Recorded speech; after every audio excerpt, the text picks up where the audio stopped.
పచ్చగడ్డి వేస్తే భగ్గుమంటోంది. అంశం ఏదైనా అవకాశం దొరికితే చాలు ఒకరి మీద ఒకరు ఒంటికాలు మీద లేస్తున్నారు.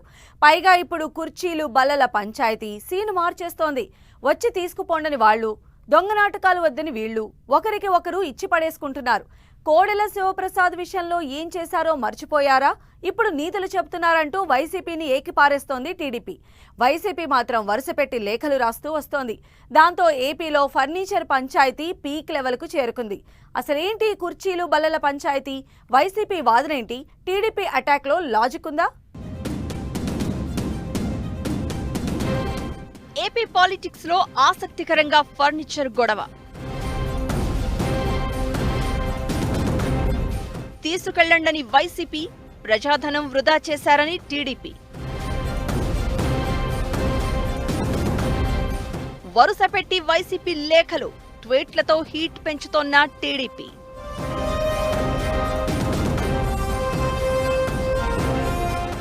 ఏపీ రాజకీయాలంటేనే కాస్త డిఫరెంట్. ఏ పార్టీ పవర్లో ఉన్నా అపోజిషన్లో ఏ చిన్న అంశం దొరికినా వదలడానికి ఇష్టపడరు. ఇప్పుడు కూటమి సర్కార్ ఫర్నిచర్ పంచాయతీతో మాజీ సీఎం వైఎస్ జగన్ ను కార్నర్ చేస్తోంది. కొత్త ప్రభుత్వం ఏర్పడి 4 నెలలు కావస్తున్నా ఏపీలో అధికార ప్రతిపక్షం మధ్య ఫర్నిచర్ ఫైట్ కొలిక్కి రావడం లేదు. ఫర్నిచర్ వ్యవహారమే టార్గెట్ గా టీడీపీ ట్వీట్లు చేయడం, దానికి వైసీపీ కౌంటర్ ఇవ్వడం కాకరేపుతోంది.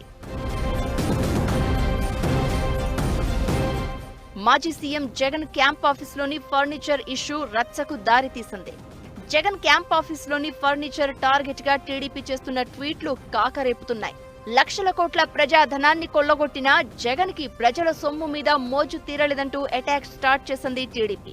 అధికారంలో ఉన్నప్పుడు తాడేపల్లి క్యాంప్ ఆఫీస్ ను సెక్రటరియట్ ఫర్నిచర్ తో నింపేశారని, పదవి పోయిన తర్వాత కూడా ఫర్నిచర్ ని ప్రభుత్వానికి రిటర్న్ ఇవ్వకుండా వాడుకుంటున్నారని విమర్శిస్తోంది. జగన్ ఇంటికి అల్యూమినియం విండోస్, డోర్స్, ఫ్యాన్లు, లైట్లు, కరెంటు సామాన్లకు 73 లక్షలు ఖర్చు చేశారని, ఇంటి rain proof PVC pagodas, mobile toilets కి 22.50 లక్షలు వాడారని అప్పటి జీవో కాపీలను బయటపెట్టింది టీడీపీ. ఇలా జగన్ ఇంటికి కోట్ల రూపాయల ప్రజాధనం వాడారని, ప్రభుత్వం మారిన తర్వాత తిరిగి ఇచ్చేయాలి కదా అంటూ ప్రశ్నించింది టీడీపీ. అంతేకాదు త్వరలో అన్ని బయటకు వస్తాయంటూ మరింత హీట్ పెంచింది. దాంతో జగన్ క్యాంప్ ఆఫీసులో ప్రభుత్వ ఫర్నిచర్ పై వరుస ట్వీట్లతో టీడీపీ ఆరోపణలు చేయడంతో పొలిటికల్ హీట్ పెరుగుతోంది.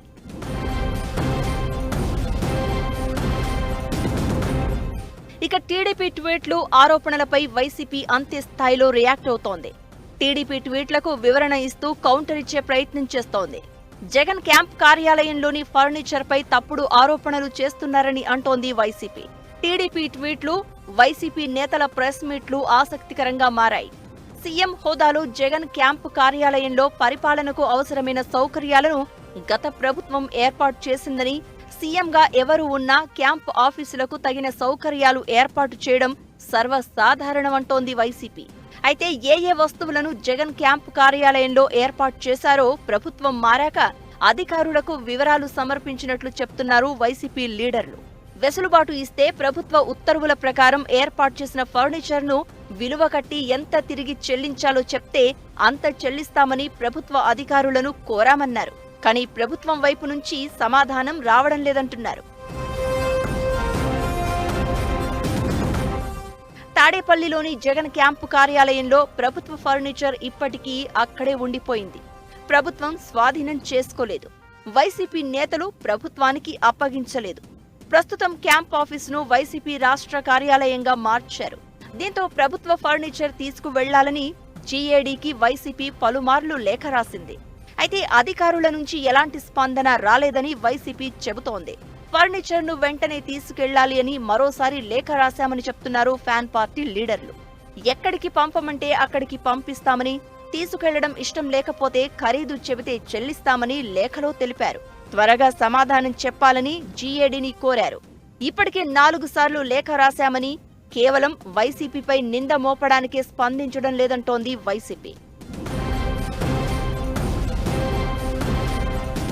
జగన్ నివాసంలోని ఫర్నిచర్ విషయంలో ప్రభుత్వానికి వైసీపీ లేఖ రాయడంపై ఘాటుగా రియాక్ట్ అయ్యారు మంత్రి లోకేష్. జగన్ దాదా 40 మంది దొంగలు రాష్ట్రంపై పడి బందిపోట్లలా దోచేశారని, ఇప్పుడు జగన్ తన ముఠా సభ్యులతో దొంగ ఉత్తరాలు రాయిస్తున్నారని విమర్శించారు. చివరకు సీఎం పదవి నుంచి జగన్ను జనం దించేసినా సిగ్గు లేకుండా కుర్చీలు, టేబుళ్లు, సోఫాలు ఎత్తుకుపోయారని అటాక్ చేశారు. అడ్డంగా దొరికిపోయిన దొంగ జగన్ అంటూ ఫైర్ అయ్యారు. గతంలో కోడెల శివప్రసాదరావు ఇదే లేఖ రాస్తే ఎంత అమానవీయంగా ప్రవర్తించావో గుర్తు తెచ్చుకోవాలంటూ అటాక్ చేశారు లోకేష్.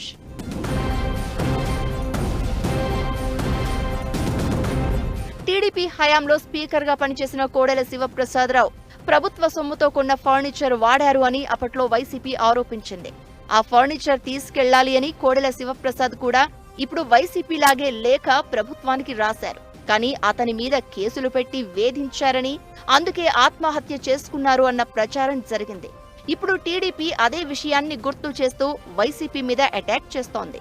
ప్రజాధనం వాడకపోతే అధికారం కోల్పోగానే ఎందుకు ప్రభుత్వానికి ఫర్నిచర్ అప్పగించలేదని ప్రశ్నిస్తోంది. తాము ఆధారాలు బయటపెట్టాక జీఏడీకి లేఖ రాయడం ఏంటంటూ విమర్శిస్తోంది. నీతిమంతులు అయితే అధికారం కోల్పోయిన వెంటనే ప్రభుత్వం నిధులతో కొన్న ఫర్నిచర్తో సహా జగన్ ఇంటికి చేసుకున్న మరమ్మతుల డబ్బులు ఎందుకు చెల్లించలేదని క్వశ్చన్ చేస్తోంది. వైసీపీ మాత్రం ఫర్నిచర్ తీసుకెళ్లండని, లేకపోతే ఎంత ఖర్చయిందో చెప్తే చెల్లిస్తామంటూ కవర్ చేస్తూ వస్తోంది.